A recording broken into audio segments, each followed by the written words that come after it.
Fala galera, tudo bom? Estamos aqui então para mais um vídeo no canal. Nessa aula, galera, nós vamos falar sobre nomenclatura de carboidratos e o que eles são, tá? Então primeiro eu quero falar o seguinte, olha só. Carboidrato, galera, ele é basicamente açúcar, tá bom? Ele é uma molécula de açúcar. E o carboidrato serve principalmente para trazer energia para o corpo, tá? Na verdade, eles são grandes macromoléculas, daí vem uma enzima, quebra, divide eles em moléculas menores, que são os açúcares, né? Que são transportados aí por todo o corpo, pelo sangue, para trazer energia, beleza? Então, ele é uma das principais fontes de energia. E é uma molécula muito versátil também, né, galera? Às vezes, quando tem muita falta de lipídio, de gordura no corpo, o açúcar pode se transformar em uma molécula de ácido graxo, de gordura, tá bom? Então, é a principal fonte de energia. Vamos para a nomenclatura dele? A nomenclatura dos carboidratos baseia-se na sua estrutura química. Classificação funcional, que pode ser uma aldose ou uma cetose. Eu vou explicar um pouquinho mais adiante nesta aula. E também a nomenclatura pode ser feita a partir do número de carbonos, tá bom? Então, o número de carbonos com a terminação -ose. Então, toda vez que você vê uma terminação -ose, pode ter certeza que provavelmente aquele composto é um carboidrato, é um açúcar. São classificados em monossacarídeos. Mono vem de monômio, um. Então, é uma molécula pequena. Monossacarídeo quer dizer uma unidade, que seria o exemplo da glicose, né? Que é o principal açúcar, né? O principal tipo de fonte de energia que a gente tem no corpo, glicose. Pode ser classificado em oligosacarídeos, 2 a 20 unidades, né? Ali, de carbonos, né? De monômeros, de açúcar. Então, de 2 a 20 unidades é o oligosacarídeo, que é o exemplo da sacarose. E pode ser também polissacarídeos, que são longos, né? São cadeias longas, tá bom? Que daí é o exemplo do amido, beleza? A configuração D ou L, o que é configuração D ou L? Só lembrar de química óptica, galera. Dextrógeno, levógeno, beleza? Então, a configuração D ou L é definida pela posição da hidroxila no penúltimo carbono, tá bom? Então, vamos supor que o carboidrato ele sempre tem que ter hidroxila. O açúcar ele é caracterizado por bastante hidroxila em sua composição. Daí tem outro grupo funcional que pode vir junto com ele, que seria cetona, aldeído, ácido carboxílico, tá bom? Mas o que caracteriza um carboidrato mesmo são várias hidroxilas nele. Então vamos supor que a gente tem aqui, ó, um composto assim. Daí aqui tem uma hidroxila, aqui tem uma hidroxila. Vou colocar aqui nesse carboninho, vou colocar um dupla O, tá bom? Que é de aldeído, tá? Então, hidroxila, hidroxila, hidroxila, hidroxila. E aqui nesse último carboninho eu coloco uma hidroxila também. Isso aqui é um carboidrato, é um açúcar. Por onde que eu começo a numerar esse cara? Começo daqui, né? Do grupo funcional que é aldeído, tá bom? Então, 1, 2, 3, 4, 5, 6 e 7. Qual que é o penúltimo carbono? O 6. Ele é o penúltimo carbono. Então é para essa hidroxila que eu vou olhar. Beleza? Dextrógeno, galera. O que seria um composto dextrógeno? Um composto que desvia a luz para quê? Para a direita. E o que seria um levógeno? Um que desvia a luz polarizada para a esquerda. Beleza? Dextrógenos e levógenos. Muita gente confunde com cis e trans, não tem nada a ver. Aqui é desvio da luz. Se eu pegar esse composto e virar ele para cá assim, essa hidroxila não vai vir para o lado esquerdo? Vai. Beleza?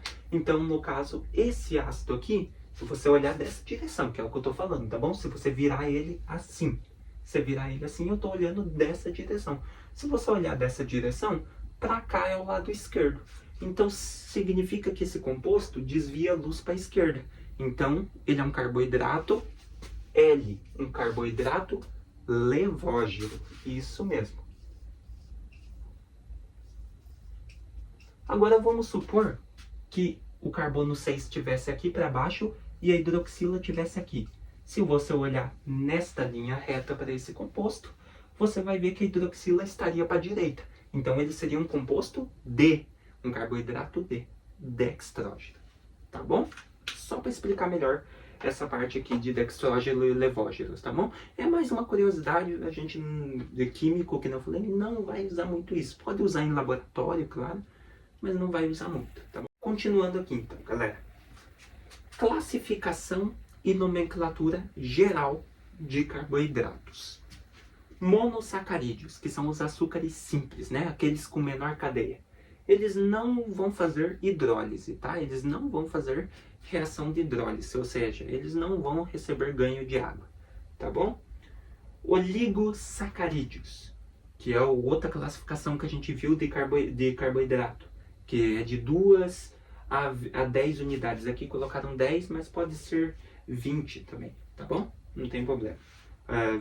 Até 20 unidades pode ser oligosacarídeo, ou se você já quiser considerar um polissacarídeo também, não tem problema. Então, de 2 a 10 unidades. São disacarídeos os mais comuns, ou seja, aqueles com 2 monômeros, tá? 2 açúcares formando ele, que são os disacarídeos. Que são o exemplo da sacarose, da lactose e da maltose. São disacarídeos, ou seja, são 2 monossacarídeos juntos que fazem uma ligação e formam um disacarídeo, tá bom? Que seria o caso da sacarose, da lactose e da maltose, tá bom? Daí tem os polissacarídeos, que são polímeros, né? São substâncias com mais de 10 unidades, ou seja, com mais de 10 açúcares formando ela, que é o exemplo do amido, do glicogênio e da celulose, tá bom? Mas a gente vai focar um pouquinho nesse oligosacarídeo, que é muito importante, que são os disacarídeos, os mais importantes, aqueles que são formados por 2 monossacarídeos, né? Que são 2 açúcares. Então, 2 açúcares se juntam, se ligam e formam um disacarídeo, um composto com esses 2 açúcares juntos, que seria o caso da sacarose, da lactose e da maltose. Vamos ver aqui? Então, tá aqui, ó. Na verdade, aqui ainda não, né? Aqui a gente tem, por exemplo, a glicose, tá bom? A glicose, esses aqui são todos monossacarídeos, tá bom? São monossacarídeos, é um composto só, tá bom? Então, glicose, a gente tem ela aqui, tá bom? A glicose, ela seria o que, galera? Quantos carboninhos ela tem? 1, 2, 3, 4, 5, 6. Então, a glicose, ela seria uma pentose. Por quê? Porque ela tem 5 unidades de carbono, lembra? O carbono, ele pode ser classificado quanto a função, quanto a estrutura química e quanto a quantidade de carbonos, tá bom? A frutose, mesma coisa, 1, 2, 3, 4, 1, 2, 3, 4, 5, 6. Então, no caso da frutose, ela seria uma hexose. Hex de 6 e ose é a terminação, hexose. E temos a galactose. 1, 2, 3, 4, 5, 6 também é uma hexose também, tá bom? Vamos ver isso agora. Então, a gente tem aqui, ó, agora o exemplo de ligação que eu falei. Então, a gente tem aqui, que nem a gente viu, esses 3 compostos. Esses 3 compostos são monossacarídeos, é um composto só. Então, a glicose é isso aqui tudo, tá bom? Vou fazer aqui, ó, para não confundir. Então, a glicose é isso aqui, a frutose é isso aqui e a galactose é isso aqui, beleza? Tudo isso aqui é um único carboidrato, um único açúcar, que nem eu fiz aqui. Toda essa molécula é um monossacarídeo, é um só. Agora eu vou apagar isso aqui e vamos seguir. Seguindo, tem a ligação que eu falei para vocês de classificação de disacarídeos, lembra? Então, um desses 2 aqui, ou um desses 3, vai se ligar um com o outro e formar uma molécula com esses 2 monossacarídeos juntos, ou seja, formando um disacarídeo, um açúcar que tem na sua composição 2 outros açúcares, que são monossacarídeos, que é o que está aqui no próximo slide. Por exemplo, a sacarose. A sacarose é a junção da glicose com a frutose. Então, glicose e frutose, as 2 juntos se unem e formam um disacarídeo, que é a sacarose. Então, glicose e frutose formou a sacarose. O que é a sacarose? É tudo isso aqui, ó. A sacarose é todo esse composto aqui, ó. O que é esse composto? É a sacarose. Observe que aqui tem uma ligação unindo esses dois aqui, ó. Aqui tem uma ligação, essa bolinha aqui é a ligação que une os dois.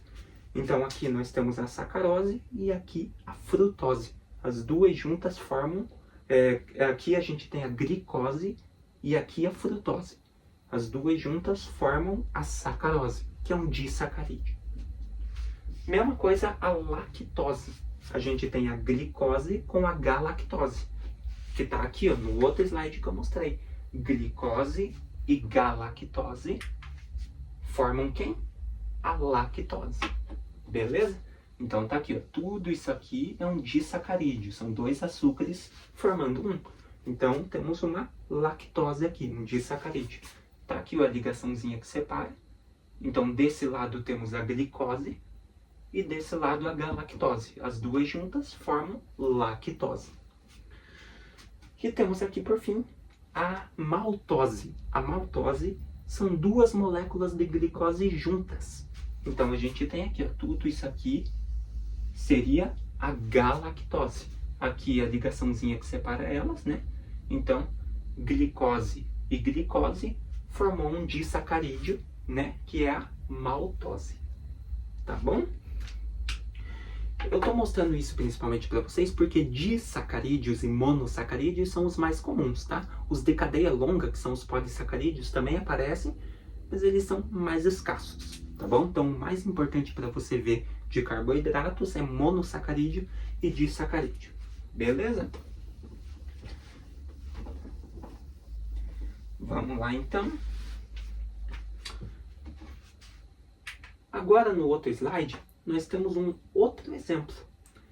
Esse aqui, galera, esse composto aqui, ele tem quantas... aqui eu não vou saber se isso aqui é a glicose ou não, galera. Deixa eu ver aqui qual composto que são esses que estão formando essa enzima. Geralmente, galera, quando tem bastante compostos, assim, bastante açúcares, né, com cadeia longa, isso aqui é um polissacarídeo. E geralmente polissacarídeos são enzimas, tá? Ela precisa ter bastante açúcar para ela atuar quebrando e finalizando outras moléculas, tá bom? Fazer o trabalho dela. A enzima tem muito trabalho, então ela precisa ter uma cadeia grande, ela precisa ter bastante açúcar na composição. Tá bom? Deixa eu só ver qual composto que é esse aqui. Deixa eu ver... não dá pra saber aqui, galera. Eu não vou saber dizer pra vocês se o que tá formando aqui é uma glicose, Não vou saber dizer se é uma glicose, uma frutose ou uma galactose, que são ambas bem parecidas. O que diferencia ela é a questão de um átomo pro outro ou de a posição de um átomo pro outro, tá bom? Então eu não vou saber dizer. Mas aqui é um polissacarídeo. Observe quantos açúcares formam esse cara aqui. Vou fazer em azul aqui. Aqui nós temos um. Aqui nós temos outro. Aqui nós temos outro. Aqui nós temos outro. Aqui nós temos outro. Então a gente tem 1, 2, 3, 4, 5. 5, galera. Beleza? E o que é 5 açúcares no mesmo composto? Só voltar aqui para nós ver. De 2 a 10 unidades é um oligosacarídeo, tá bom? Então nem é um polissacarídeo na verdade, eu que menti, tá? São oligosacarídeos, tá bom? Então de 2 a 10 unidades, ou seja, 2 a 10 açúcares na composição, ou seja, 2 a 10 monossacarídeos na composição, é um oligosacarídeo. Passou de 10 é um polissacarídeo, que daí é o exemplo do amido, do glicogênio e da celulose, que nem tá aqui, tá bom?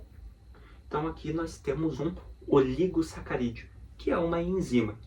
Não colocaram o nome da enzima aqui, mas é uma enzima. E é importante saber disso que enzimas, geralmente elas vão ter bastante açúcares na composição, bastante monossacarídeo, porque ela precisa fazer o trabalho dela com bastante perfeição e execução. E para fazer o trabalho de uma enzima, que trabalha bastante no corpo humano, daí já é uma parte mais de biologia, não vou aprofundar muito, mas a enzima faz muito trabalho, então ela precisa ter bastante açúcar, porque cada açúcar cuida de uma função. Beleza?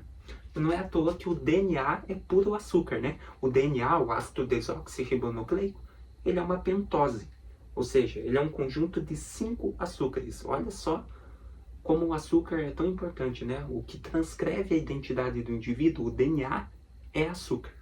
Beleza? Então vamos apagar aqui. E vamos continuar. Outra regrinha de nomenclatura diz o seguinte, que é a nomenclatura baseada na estrutura. Como assim na estrutura? Temos a aldose e a cetose. O que é uma aldose? Aldose vem de aldeído, ou seja, você vai ter, que nem essa aqui, ó, que eu fiz aqui no quadro. Isso aqui é uma aldose. Você tem um carboidrato, um açúcar, que a função dele, além da hidroxila, que é o principal, né, várias hidroxilas, a função dele, o grupo funcional, é um aldeído, um dupla O no final. Então ele é uma aldose, beleza? É um carboidrato com aldeído. Então contém o grupo funcional aldeído. A cetose, ceto, vem de cetona. Então contém o grupo funcional cetona. Então no lugar de uma dessas hidroxilas, em um dos carbonos secundários da cadeia, vai ter o dupla O, a carbonila, formando uma cetona. Ou seja, uma cetose. Um carboidrato que tem o grupo funcional cetona. Tá bom? E aqui a gente tem a nomenclatura para monossacarídeos, que são o exemplo da glicose, da frutose e da galactose, né? São um único açúcar, tá bom? Que são monossacarídeos. Eles podem ser nomeados pelo número de carbonos e a terminação -ose, tá bom? Que é o exemplo desse cara aqui, ó. Isso aqui é uma única molécula de açúcar que eu falei para vocês, então é um monossacarídeo. Então, você vai primeiro ver a quantidade de carbonos e adicionar a terminação -ose. Por exemplo, 3 carbonos, você tem uma triose, que é o exemplo do gliceraldeído, tá bom? 4 carbonos, você tem uma tetrose, que é o exemplo da eritrose, que é outro carboidrato. E 5 carbonos, você tem uma pentose, que é o caso da ribose e da desoxirribose, que é o DNA, ácido desoxirribonucleico. O DNA, que eu falei para vocês, é uma pentose. São 5 monossacarídeos, 5 açúcares, tá bom?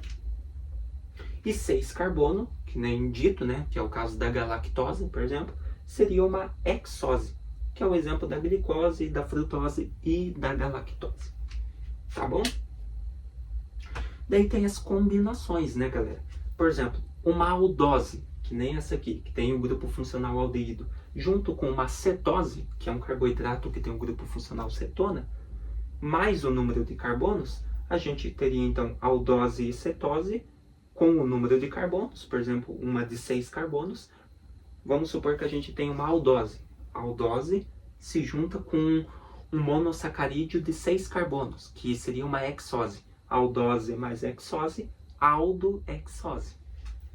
Cetose mais uma pentose, cetopentose. Beleza? Então dá para fazer as combinações. Então existem diversas nomenclaturas para os carboidratos. Tá bom? Então era isso que eu queria falar. Vamos fazer mais um exemplo? Esse cara aqui, o que ele é? Quantos carbonos esse cara tem? 1, 2, 3, 4, 5, 6, 7. Esse cara tem 7 carbonos. Qual que é o prefixo para 7? Hept. Lembra? Mesma coisa que heptacampeão. Lembra? Então, hept e adiciona o sufixo -ose no final. Então, nesse caso aqui, ele seria uma heptose. E esse cara, ele tem qual grupo funcional? Esse açúcar tem qual grupo funcional nele também? Ele tem o aldeído, o dupla O aqui no final, no último carboninho. Então, ele é uma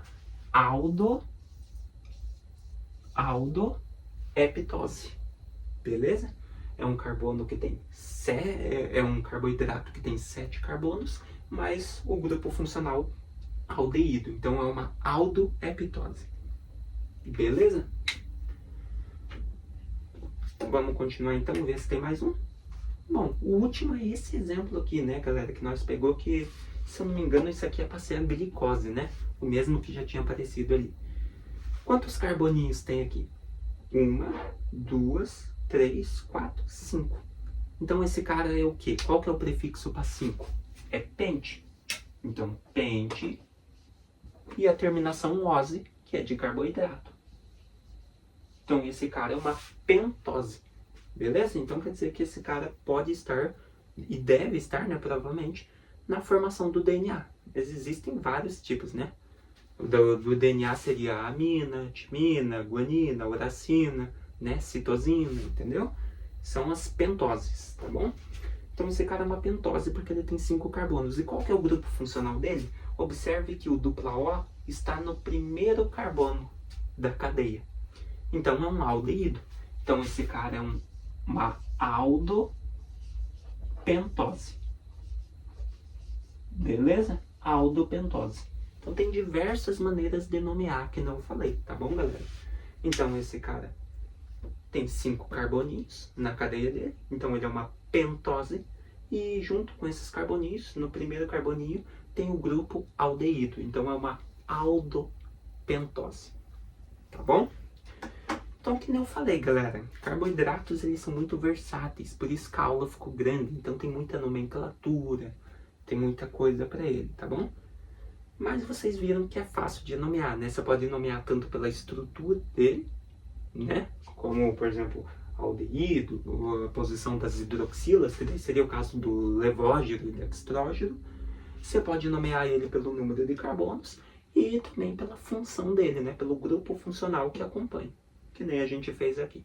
Então, existem diversos tipos de nomenclatura para carboidratos, tá bom? Então, espero que tenham gostado da aula, que tenham entendido o que é carboidrato e entendido como que é feita a nomenclatura deles, tá bom? Até a próxima!